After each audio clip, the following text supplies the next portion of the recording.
लेकिन जिस तरह से अंबाला में लगभग 20 से ऊपर प्रोजेक्ट्स हैं जो कि बहुत बड़े घोटाले हुए हैं, जिसमें कि सरकार खुद मानती है कि घोटाले हुए हैं, उनकी प्रॉपर जांच कराई जाएगी। वो घोटाले लोगों के सामने लाए जाएंगे कि कौन कौन लोग इसमें संलिप्त हैं। बिल्कुल कोई नियत नहीं थी काम करने की असीम गोयल जी की। अगर नियत होती, 10 साल बहुत बड़ा पीरियड है, 10 साल के पीरियड में ये सारे प्रोजेक्ट पूरे हो सकते हैं। अंबाला में साफ सुथरा होगा, लोगों को अपॉर्चुनिटी मिलेगी, यहाँ उनको सुविधाएं मिलेंगी। ये जो कॉरपोरेशन द्वारा लूट खसोट की जा रही है, एनडीसी प्रॉपर्टी आईडी के नाम पर भ्रष्टाचार हो रहा है, वो सब बंद होगा। जो स्ट्रीट लाइट्स का घोटाले हो रहे हैं वो खत्म होंगे, तो लोग भी अंबाला में आना चाहेंगे और अंबाला में उद्योग भी स्थापित करेंगे।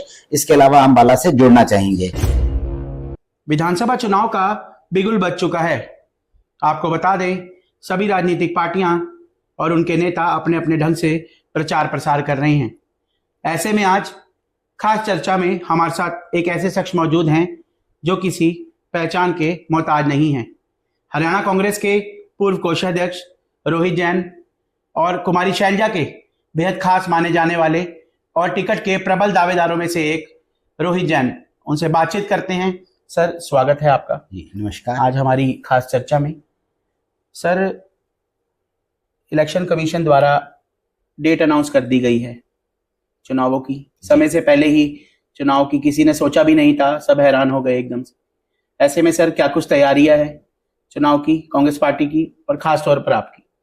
देखिए, हरियाणा में लगभग 20 दिन पहले ही प्रदेश की जनता को इस बीजेपी सरकार के कुशासन से मुक्ति मिलेगी।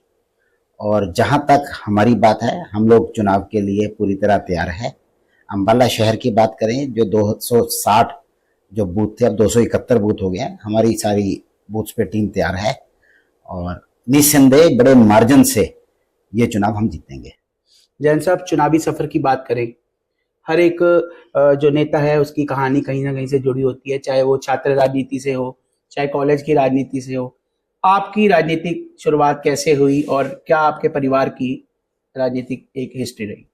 देखिए, जहाँ तक मेरी राजनीति की बात है, बचपन से ही हम लोग राजनीति से जुड़े हुए हैं, क्योंकि मेरे जो परिवार है, मेरे माताजी सक्रिय राजनीति में 70 के दशक से हैं और पहले वो युवा कांग्रेस की जिला अध्यक्ष रही। उस वक्त अंबाला जिले में यमुनानगर, पंचकुला वगैरह भी आते थे। उसके बाद वे महिला कांग्रेस में रही, उसके बाद मेन कांग्रेस में रही। सन 2000 में उन्होंने चुनाव लड़ा विधानसभा का, 6109 वोटों के बहुत कम मार्जिन से वे हारी थी। तो उसके बाद मैं भी लगातार बचपन से ही हम लोग कांग्रेस पार्टी की नीतियों के साथ जुड़े हुए हैं। बचपन में भी मुझे याद है कि पार्टी के चुनाव प्रचार के लिए हमारी बच्चों की एक टीम थी, हम तब भी प्रचार करते थे। ये मैं 80 के दशक की बात कर रहा हूँ।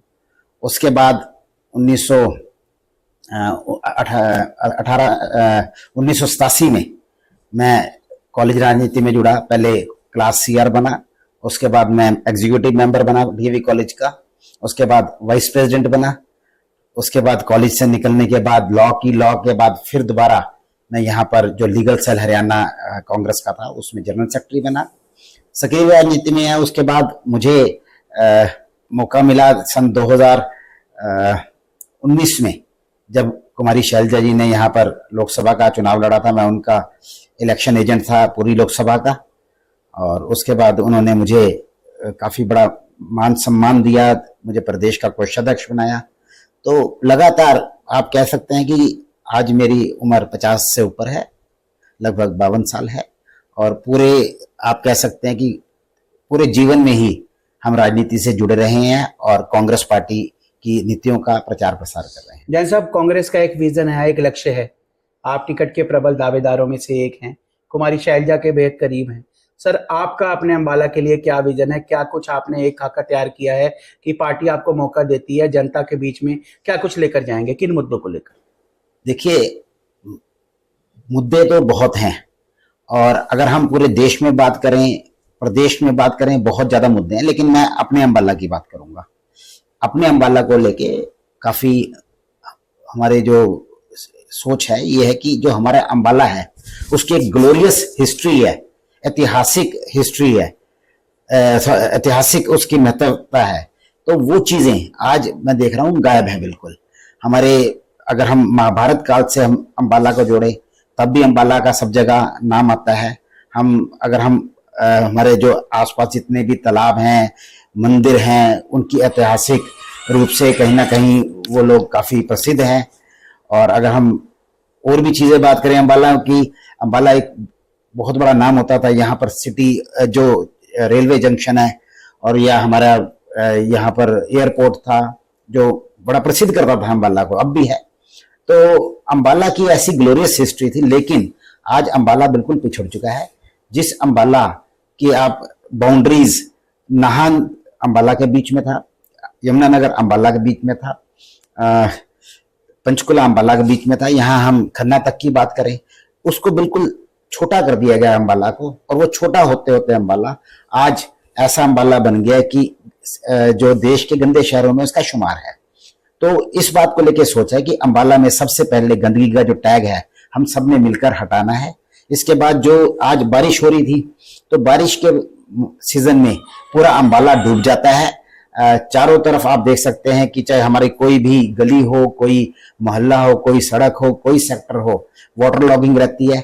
इससे मुक्ति दिलानी है, क्योंकि जो हमारा आप कह सकते हैं कि जो पानी की निकासी का प्रबंध है वो पुख्ता नहीं है और उसमें ना कोई गंभीरता दिखाई गई है इस सरकार द्वारा। तो उसको दुरुस्त करना भी एक प्रायोरिटी है। अंबाला सिटी ऑफ मिक्सिस था। अंबाला जो शहर का उद्योग है, आप बात कर सकते हैं हमारे कपड़ा मार्केट की, जो आज बिल्कुल पिछड़ गई है। सबसे बड़ी होलसेल कपड़ा मार्केट एशिया की, मनियारी मार्केट, हमारा ट्रांसपोर्टेशन, हमारा सब्जी मंडी, ये सब आज बिल्कुल ऐसे हालात हो गए हैं कि प्रभावित है पूरी तरह से। उनकी ग्लोरी, उनका जो अस्तित्व बचाने की हमने सबने मिलकर लड़ाई लड़नी है। और इसके अलावा जो यहाँ पे बेसहारा गौवंश का भी बहुत बड़ा मुद्दा है, क्योंकि लोगों को आप देखते हैं किस प्रकार से बेसहारा गौवंश ना सिर्फ शहर में लोगों की जान और माल की हानि करता है, बल्कि गांव में भी हमारे जो किसान भाई है उनके जो फसलें हैं वो भी खराब कर देता है। तो एक पशु बाड़ा बनाने की बात है, उनका प्रॉपर देखभाल की बात है, तो उसको लेके भी एक विजन है हमारा। इसके अलावा और भी मुद्दे हैं, जैसे कि ये ठेकेदारी प्रथा है, वो खत्म करके लोगों को नियमित रूप से रखने की कॉरपोरेशन में। इसके अलावा जो हमारे और कोई इंडस्ट्रीज लाने की, अगर अंबाला में साफ सुथरा होगा, लोगों को अपॉर्चुनिटी मिलेगी, यहाँ उनको सुविधाएं मिलेंगी। ये जो कॉरपोरेशन द्वारा लूट खसोट की जा रही है, एनडीसी प्रॉपर्टी आईडी के नाम पर भ्रष्टाचार हो रहा है, वो सब बंद होगा। जो स्ट्रीट लाइट्स का घोटाले हो रहे हैं वो खत्म होंगे, तो लोग भी अंबाला में आना चाहेंगे और अंबाला में उद्योग भी स्थापित करेंगे। इसके अलावा अंबाला से जुड़ना चाहेंगे। जैन साहब, पिछले 9.5-10 साल की बात करें, असीम गोयल विधायक थे, उनकी सरकार थी, उन्हीं के मुख्यमंत्री थे। अब वो मंत्री भी बन गए, बड़े बड़े वादे किए गए थे, पेरिस बना देंगे, स्मार्ट सिटी बना देंगे, स्वच्छता में नंबर 1 पे ले आएंगे। प्रोजेक्टों का हाल देखिए आप, चारों तरफ गंदगी ही गंदगी। तो क्या लगता है आपको, उन्होंने काम नहीं किए, नियत नहीं थी या भ्रष्टाचार? देखिए, बिल्कुल कोई नियत नहीं थी काम करने की असीम गोयल जी की। अगर नियत होती, 10 साल बहुत बड़ा पीरियड है, 10 साल के पीरियड में ये सारे प्रोजेक्ट पूरे हो सकते हैं। लेकिन जिस तरह से अंबाला में लगभग 20 से ऊपर प्रोजेक्ट्स हैं जो कि बहुत बड़े घोटाले हुए हैं, जिसमें कि सरकार खुद मानती है कि घोटाले हुए हैं, उनकी प्रॉपर जांच कराई जाएगी। वो घोटाले लोगों के सामने लाए जाएंगे कि कौन कौन लोग इसमें संलिप्त हैं। और इसके अलावा जो प्रोजेक्ट्स हैं उनको पूरा किया जाएगा, बिल्कुल फास्ट मतलब तरीके से उनको पूरा भी किया जाएगा। और लोगों का करोड़ों रुपए का पैसा लगा हुआ, हमारे जनता का खून पसीने की कमाई है, उसको देखा जाएगा क्यों, कहाँ कौन कैसे ले गया है। इसमें आप एक बात और ऐड करना चाहूंगा, हमारे ना सिर्फ असीम गोयल, हमारे यहाँ पर विनोद शर्मा जी पूर्व मंत्री हैं, उनकी धर्मपत्नी यहाँ पे अंबाला की मेयर हैं, लेकिन उनके द्वारा भी 4 साल बीतने के बावजूद अंबाला के लिए कुछ नहीं किया गया। पहले भी वो जब 2005 में बने थे, उसके बाद उन्होंने कोई ऐसा काम नहीं किया जिसको लेके हम लोग फक्र से कह सकें कि जी अंबाला में कोई काम हुआ है। बार बार वो कहते हैं कि जी हम आईएमटी लाएंगे, और 20 साल से ऊपर उनको हो गए, आईएमटी आज तक आई नहीं। वो बरगलाने की कोशिश करते हैं जनता को। लेकिन एक बात बताना चाहूंगा कि ये खुद जो जन चेतना पार्टी है वो भाजपा के साथ मिली हुई है। इसका आप साफ तौर पर जो आप कह सकते हैं कि सबूत इस बात का है कि 2019 का जब विधानसभा चुनाव था, विनोद शर्मा जी ने असीम गोयल की मदद की थी। जो 2020 का मेयर का चुनाव था, असीम गोयल जी ने विनोद शर्मा की मदद की थी। उसके बाद आप बात करें राज्यसभा चुनाव, एक भी उनका एमएलए नहीं था विनोद शर्मा जी की पार्टी का, फिर भी उनके पुत्र को भाजपा ने वोट दिलवा के बनाया, एमपी राज्यसभा में भेजा। उसके बाद 2024 के इलेक्शन में विनोद शर्मा जी ने सरेआम लोकसभा चुनाव में भाजपा की मदद की थी। तो ये रिश्ता क्या है कहलाता है, ये एक बहुत बड़ा सवाल है। लेकिन एक बात है, विनोद शर्मा जी को अंबाला के लिए कोई भी दर्द नहीं है, दुख नहीं है, क्योंकि आज तक उन्होंने शंभू बॉर्डर बंद हुआ उसके लिए एक शब्द नहीं बोला, महंगाई का म नहीं बोला, भ्रष्टाचार का भ नहीं बोला, बेरोजगारी का ब नहीं बोला। सिर्फ उनको भाजपा से प्रेम है और उस प्रेम के कारण वो अंबाला शहर में जो लोग हैं उनकी वोट डिवाइड करने के लिए कि कांग्रेस को कहीं फायदा ना हो जाए, कांग्रेस बन ना जाए, कांग्रेस को सत्ता में आने से रोकने के लिए वो अपनी एक नई खिचड़ी पका रहे हैं। जैन साहब, कांग्रेस बीजेपी की बात तो होगी, अब कांग्रेस पे आ जाते हैं। जिस तरह सभी ने देखा लोकसभा चुनाव में, जी, सभी कांग्रेसी चाहे किसी भी गुट के हों, उन्होंने अगर अंबाला की बात करें, वरुण मुलाना को जिताने में दिन रात एक कर दिया, आप भी उनमें शामिल थे। लेकिन अब बात अब विधानसभा की है, तो कहीं ना कहीं गुटों में फिर दोबारा से कांग्रेस जो है बिखरी नजर आ रही है। देखिए, अंबाला में या हरियाणा में या पूरे देश में कोई कांग्रेस के गुट नहीं है।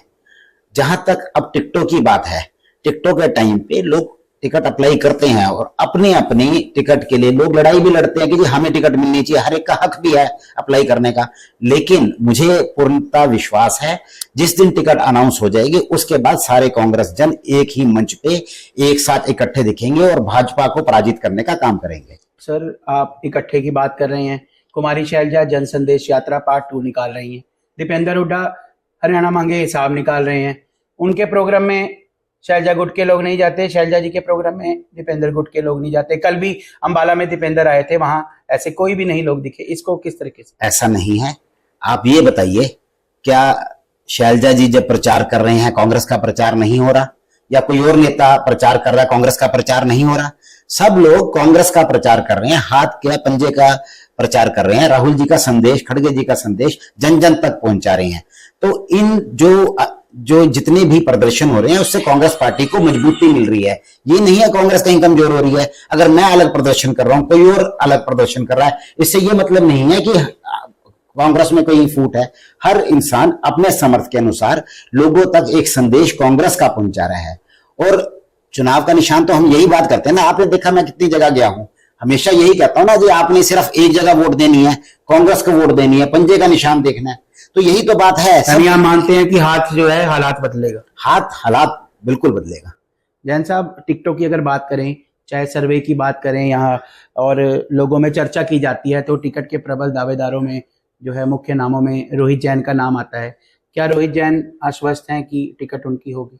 आपने मुझे इस लायक समझा, आपके बहुत बहुत शुक्रिया। और यदि अंबाला के लोग मुझे समझेंगे कि उनकी मैं सेवा कर सकता हूं, मैं अंबाला में पैदा हुआ हूं, अंबाला में ही मैंने अपना बचपन बिताया है, पढ़ाई लिखाई की है, यहीं मेरा कार्य क्षेत्र है, यहीं वकालत कर रहा हूं मैं, और लोगों के बीच में रहते हैं। कोई भी दुख मुसीबत है, सब मिलकर हम लोग, अंबाला के लोग मिलकर हम लोग सामना करते हैं। तो अंबाला से बाहर नहीं जाने वाला, ना मैं चंडीगढ़ जाने वाला, ना कहीं और जाता हूं। मैं यहीं रहेंगे लोगों, मैं अंबाला के बीच में, अंबाला का ही हूँ, अंबाला वालों का ही हूँ। जैन साहब, किसी और को अगर टिकट मिलती है तो रोहित जैन तन मन धन पूरी निष्ठा के साथ पूरा परिवार के साथ मदद करेंगे? देखिए, जहां तक टिकट की बात है, मेरा मजबूत दावा है जी, और टिकट हमें मिलेगी। लेकिन अगर पार्टी हाईकमांड कहती है, कुछ और फैसला लेती है, तो मैं आपको पूरे तन मन धन के साथ, पूरे लगन के साथ वही फील्ड में देखूंगा कांग्रेस पार्टी की वोट। तो ये थे हमारे साथ रोहित जैन, जिन्होंने पिछले 2 कार्यकाल में असीम गोयल के द्वारा कराए गए काम, जो नहीं भी कराए, जो कराए, भ्रष्टाचार हुआ, उस सब के बारे में बोला। तो वहीं दूसरी तरफ पूर्व केंद्रीय मंत्री विनोद शर्मा व उनकी पार्टी के बारे में भी बोल डाला कि ये सिर्फ चुनावी मौसम में ही नजर आते हैं। रोहित जैन का मानना है कि हाईकमान उन पे पूरा भरोसा जताते हुए टिकट देगा और अंबाला की जनता भी उनका जो है इस टिकट का स्वागत करते हुए उन्हें विधानसभा में भेजेंगी। धन्यवाद।